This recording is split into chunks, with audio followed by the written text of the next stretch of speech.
नमस्कार, अपना प्रदेश उत्तर प्रदेश में आपके साथ मैं हूं श्वेता एस त्रिपाठी। बेमौसम बारिश से यूपी के किसान बेहाल है। फसल बर्बाद होने की वजह से सूबे में किसान आत्महत्या कर रहे हैं। तो इधर केंद्रीय मंत्री नितिन गडकरी किसानों से मिलने के लिए आगरा पहुंचे। आगरा के अछनीरा में गडकरी ने किसानों को भरोसा दिलाया कि इस मुसीबत की घड़ी में सरकार किसानों के साथ खड़ी है। केंद्र सरकार की तरफ से किसानों की हर संभव मदद की जाएगी। केंद्रीय मंत्री नितिन गडकरी ने आरोप लगाया कि यूपी में जाति देखकर किसानों को सर्वे किया जा रहा है और मुआवजा दिया जा रहा है। उन्होंने कहा कि केंद्र सरकार किसानों तक सीधे मदद पहुंचाने की कोशिश करेगी और सहायता राशि किसानों के खातों तक सीधे पहुंचेगी। वो केंद्रीय मंत्रियों की टीम के साथ बेमौसम बारिश और ओलावृष्टि से बर्बाद हुई फसलों का जायजा लेने के लिए आगरा पहुंचे थे। इस दौरान उन्होंने कहा कि संकट के इस समय में केंद्र सरकार आपके साथ है। ओलावृष्टि के कारण पूरी बर्बाद हो गई। अभी मुझे दिखाया इन किसानों में, मुझे बहुत दुख है इस बात का। मैं किसान हूं, मैं आपके दुख और दर्द को समझ सकता हूं और इसलिए स्वाभाविक रूप से जो भी निकलेगा उसकी खरीदी करने की व्यवस्था होनी चाहिए और आपको एकड़ के हिसाब से मदद मिलनी चाहिए। मैं राज्य सरकार से नम्रतापूर्वक अनुरोध करता हूं और राज्य सरकार के अधिकारियों को कहता हूं कि चाहे किसान कोई भी जात का हो, कोई भी पंथ का हो, कोई भी धर्म का हो और कोई भी पार्टी का हो, इससे हमें कोई लेना देना नहीं है। आप उसके खेत पर जाइए और उसका कितना नुकसान उसका हुआ उसका सही मुआवजा करिए, उतना लिखिए कि क्या हुआ। मुख्यमंत्री अखिलेश यादव की अध्यक्षता में आज लखनऊ में यूपी कैबिनेट की बैठक हुई। बैठक में किसानों को 300 करोड़ की अतिरिक्त सहायता राशि को मंजूरी दी गई। साथ ही कहा गया कि जिलों के प्रभारी मंत्री अपने इलाकों में कैंप करें और हालात का जायजा लें। बैठक के बाद मुख्यमंत्री अखिलेश यादव ने कहा कि किसानों की मदद के लिए सभी आगे आए हैं। उन्होंने कहा कि हमारी सरकार के मंत्री भी जिलों में जाएंगे। इसके अलावा केंद्र के भी मंत्री यूपी आ रहे हैं। अखिलेश ने कहा कि हमने किसानों के लिए 200 करोड़ जारी किए, लेकिन केंद्र ने अब तक केवल 44 करोड़ ही दिए। उन्होंने कहा किसानों का जो नुकसान हुआ है उसमें अधिकारी तुरंत मदद करें और मंत्री उस इलाके का दौरा कर हालात का जायजा लें। साथ ही सहायता राशि गांव-गांव जाकर दी जाए। मृतक किसानों को 7 लाख रुपए जल्द से जल्द दिए जाएं। वहीं अखिलेश ने मुआवजा राशि में फर्जीवाड़ा रोकने के निर्देश दिए हैं। इसका सत्यापन किसी वरिष्ठ अधिकारी से कराया जाए, ये भी कहा है। यूपी कैबिनेट ने आज तबादला नीति को भी मंजूरी दी। अब नया ट्रांसफर सेशन 30 अप्रैल से 30 जून तक होगा। हाउसिंग बोर्ड के करीब 5000 कर्मियों को पेंशन देने संबंधी प्रस्ताव को भी मंजूरी दी गई है। इसके साथ ही अब बालिका विद्यालय में शौचालय भी बनाए जाएंगे।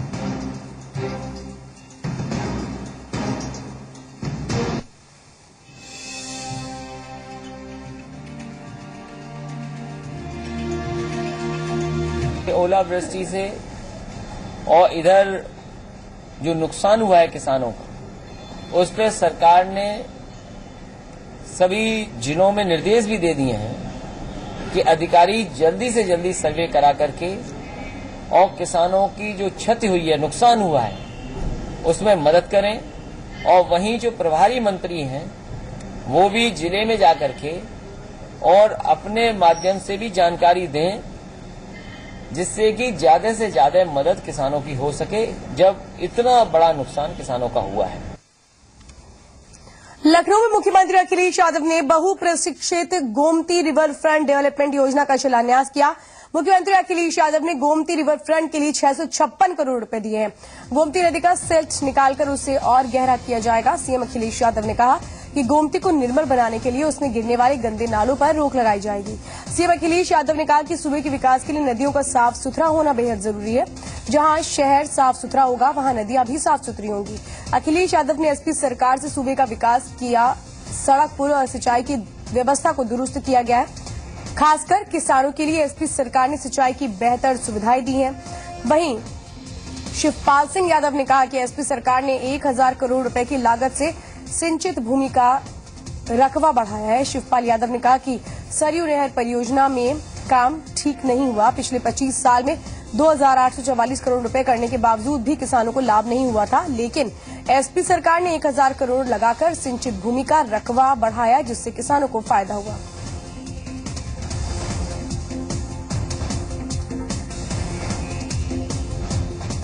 तो गोमती को साफ करने की परियोजना 656 करोड़ की है। इसके तहत नदी के दोनों तरफ डायफॉर्म वॉल बनाकर तटों का सौंदर्यीकरण करना शामिल है। साथ ही तटों पर घाट, साइकिल ट्रैक, वाटर स्पोर्ट्स और दूसरे खेलों के लिए मैदान बनाने की योजना है।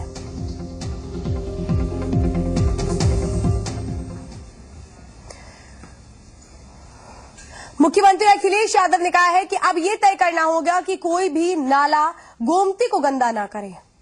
और कोशिश सिंचाई विभाग को ये करनी चाहिए कि चीफ सेक्रेटरी साहब जो डिजाइन हो जो आपकी वो है कि एक भी नाला गोमती में अब न आए, और जिस समय एक भी नाला नहीं आएगा गोमती अपने आप साफ सुथरी दिखाई देगी। इस प्रयास में जो आपने डिजाइन कंस्ट्रक्शन जो होने जा रहा है, मैं समझता हूं जहां और शहरों में थोड़ी बहुत कोशिश हुई है, देश में लखनऊ सबसे बड़ा शहर होगा जहां सबसे अच्छा रिवर फ्रंट बनकर के तैयार होगा। और चलिए अब देखते हैं कि सूबे के पीडब्ल्यूडी मंत्री शिवपाल यादव ने इस मौके पर क्या कहा। कई बार बहुत प्रयास किए गए, झाड़ू भी चलाए गए, फावड़े भी चलाए गए, और पानी के अंदर भी बहुत से लोग उसमें अंदर घुस करके तमाशा किया गया, लेकिन गोमती साफ नहीं हुई। जैसे हमारी समाजवादी सरकार बनी 2 वर्षों में, ये सब परियोजना में 1000 करोड़ रुपया व्यय कर 1000 गैप पूर्ण करके 103 किलोमीटर 150 किलोमीटर रजवे अल्पकाएं खुदाई कर 600,000 हेक्टेयर संचित वृद्धि की गई, और इसके अलावा बाण सागर परियोजना। तो गोमती को साफ करने के लिए पहले चरण में पक्का पुल से लामाट तक नदी का सौंदर्यीकरण किया जाएगा। राजधानी में करीब 26 किलोमीटर नदी बहती है, जिसमें से इस इलाके में नदी के तटों का विकास किया जाएगा। ये देखिए 2 तस्वीरें आपके सामने कि किस तरीके से इसको आगे बढ़ाया जाएगा और गंदगी को दूर करते हुए कैसे गोमती रिवर को गोमती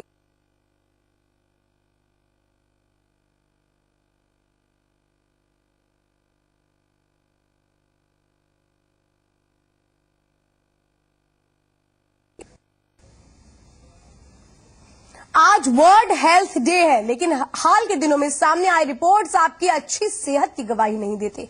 वातावरण में प्रदूषण फैलता जा रहा है, जिससे अब लोगों के लिए सांस लेना भी मुश्किल होता जा रहा है।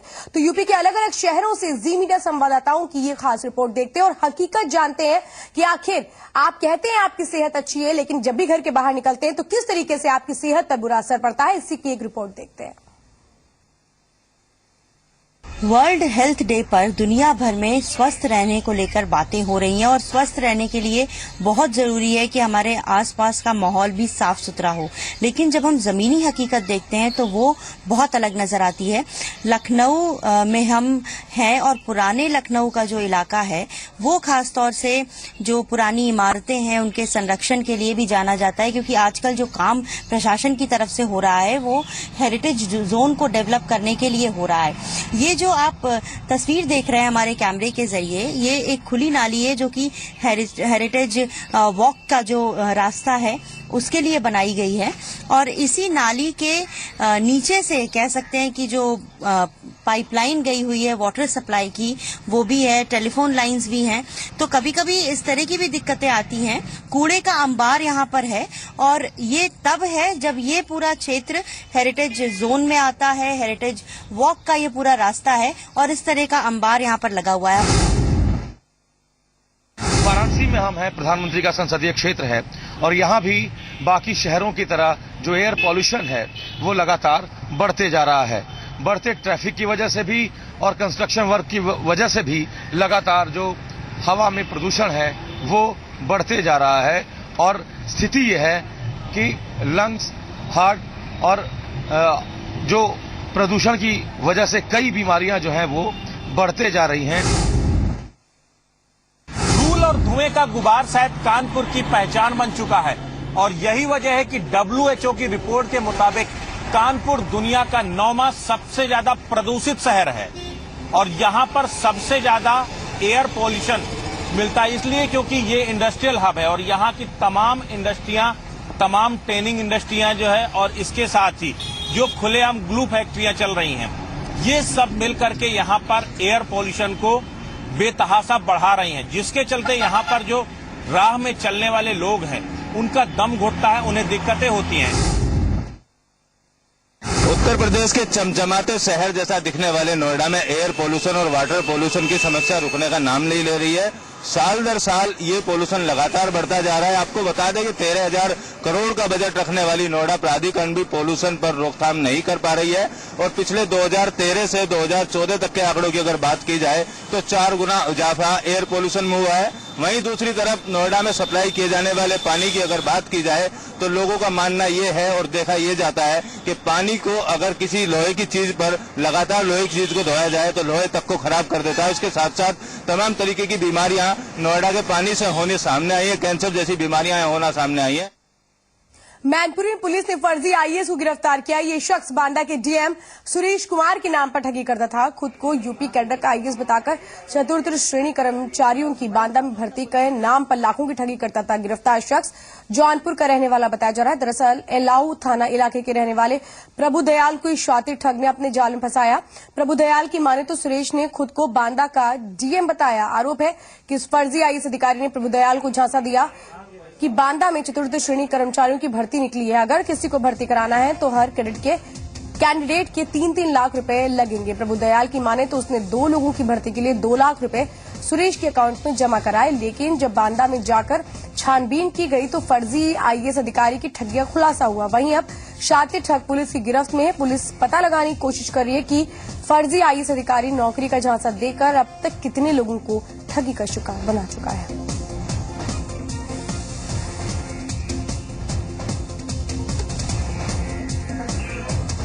मैं इधर आया होली पे तो मैं इनसे एक दिन बिना बताए बांदा मिलने चला गया। मैं चलो साहब से मिल के आता हूँ बांदा में। तो इन्होंने कहा कि मैं तो छुट्टी पे हूँ, मगर जब मैं वहाँ पहुँचा तो वहाँ जो ओरिजिनल डीएम बांदा थे वहाँ कार्य कर रहे थे जी। तो उनसे मेरी भेंट हुई तो मुझे पता लगा कि ये तो मैं ठगा गया हूँ। व्यक्ति जो सुरेश कुमार नाम का है, जौनपुर का रहने वाला है और फर्जी जिलाधिकारी बांदा के नाम से यहाँ अवैध वसूली कर रहा था और लोगों को नौकरी दिलाने का लालच दे रहा था। विशेष सूत्रों की जानकारी होने पर थाना एलाऊ में थानाध्यक्ष द्वारा इसको पकड़ा गया। इसकी पूरी जानकारी की गई। वास्तव में ये फर्जी निकला और जौनपुर का निवासी पाया गया।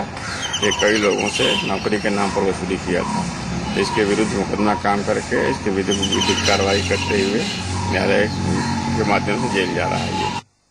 नोएडा के सेक्टर 41 में रहने वाली राखी गुप्ता के हत्यारों का अब तक कोई सुराग नहीं मिल पाया है। राखी गुप्ता की हत्या सोमवार को उनके घर में उनके बेटे जीतार्थ के सामने कर दी गई। आपको बता दें कि मृतका राखी गुप्ता के पति संजय गुप्ता इसरो में वैज्ञानिक थे और करीब 11 साल पहले नौकरी छोड़कर अब रियल एस्टेट कंसल्टेंट का काम कर रहे हैं। अपनी आंखों के सामने अपनी मां का कत्ल होते देखने वाला जीतार्थ अस्पताल में भर्ती है।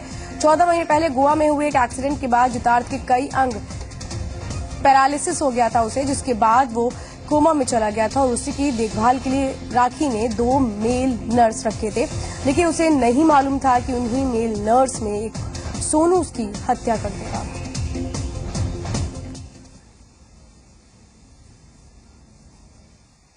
हाँ, वो मौजूद था, वो बेड पे लेटा हुआ था।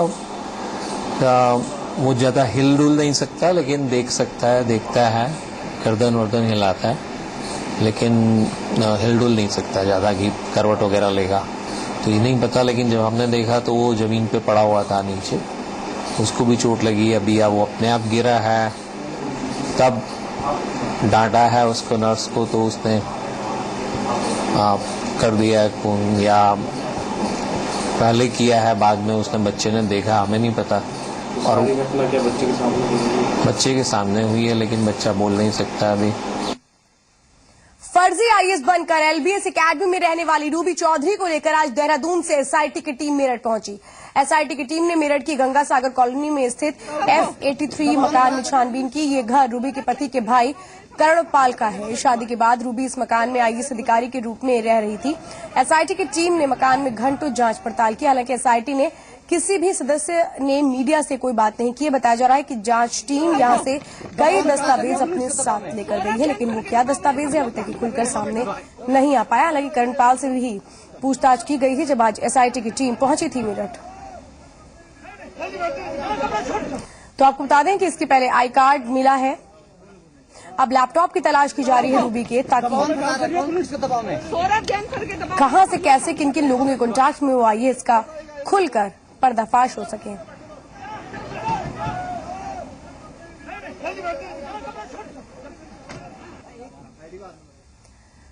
बढ़ते आगे, यूपी डीजीपी ए की जैन को एक्सटेंशन देने के मामले में यूपी सरकार घिरती नजर आ रही है। लखनऊ हाईकोर्ट ने यूपी सरकार से पूछा है कि ए की जैन को किस आधार पर एक्सटेंशन दिया गया है। हाईकोर्ट ने एक्सटेंशन की संस्तुति का पत्र भी कोर्ट में पेश करने का आदेश दिया है। मामले में 9 अप्रैल को अगली सुनवाई होगी। तो डीजीपी ए की जैन को एक्सटेंशन देने का ये पूरा मामला है, जिस पर अब कहीं न कहीं यूपी सरकार घिरती नजर आ रही है। पूछा गया है कि एक्सटेंशन किस आधार पर दिया जा रहा है। तो आपको बता दें कि यूपी के पुलिस महानिदेशक अरविंद कुमार जैन ने सेवा विस्तार में 3 दशक का इतिहास रचा है। केंद्र सरकार ने उन्हें 3 महीने का सेवा विस्तार दिया है। अब उनका कार्यकाल 30 जून तक होगा। इससे पहले साल 1983 में तत्कालीन डीजीपी श्रीश चंद्र दीक्षित को सेवा विस्तार मिला था।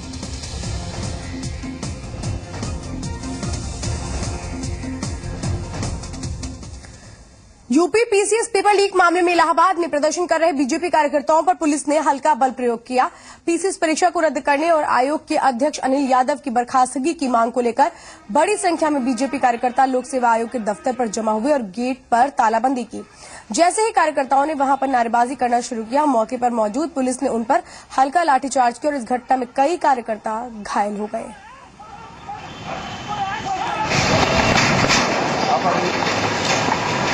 अरे थाम से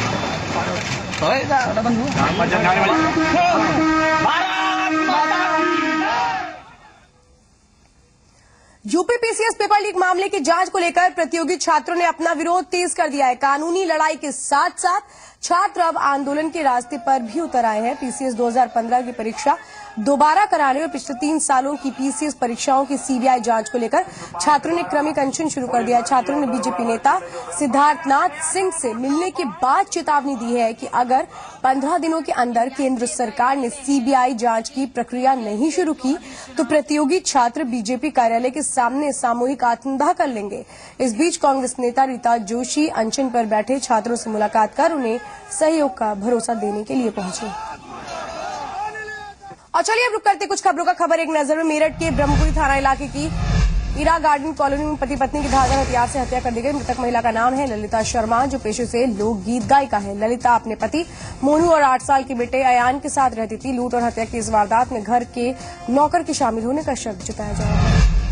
शाहजहांपुर के कांड थाना इलाके में प्रेमी युगल के खुदकुशी करने का मामला सामने आया। सत्यपाल नाम के युवक का गांव की ही लड़की से प्रेम प्रसंग चल रहा था। मिर्जापुर में कॉपियों की चेकिंग के दौरान कॉपी के अंदर से 50 से लेकर 500 तक के नोट निकल रहे हैं। परीक्षार्थियों ने पास होने और अच्छे नंबर पाने के लिए जो रास्ता अपनाया है वो वाकई हैरान करने वाला है और सवाल उठा रहा है कि ऐसे बनेगा देश का भविष्य। यूपी पुलिस को हाईटेक बनाने के लिए लखनऊ पुलिस की ओर से 3 दिवसीय कमांडो ट्रेनिंग का आयोजन किया गया। ट्रेनिंग में पुलिस को बिना हथियारों के लड़ने के गुण सिखाए जा रहे हैं।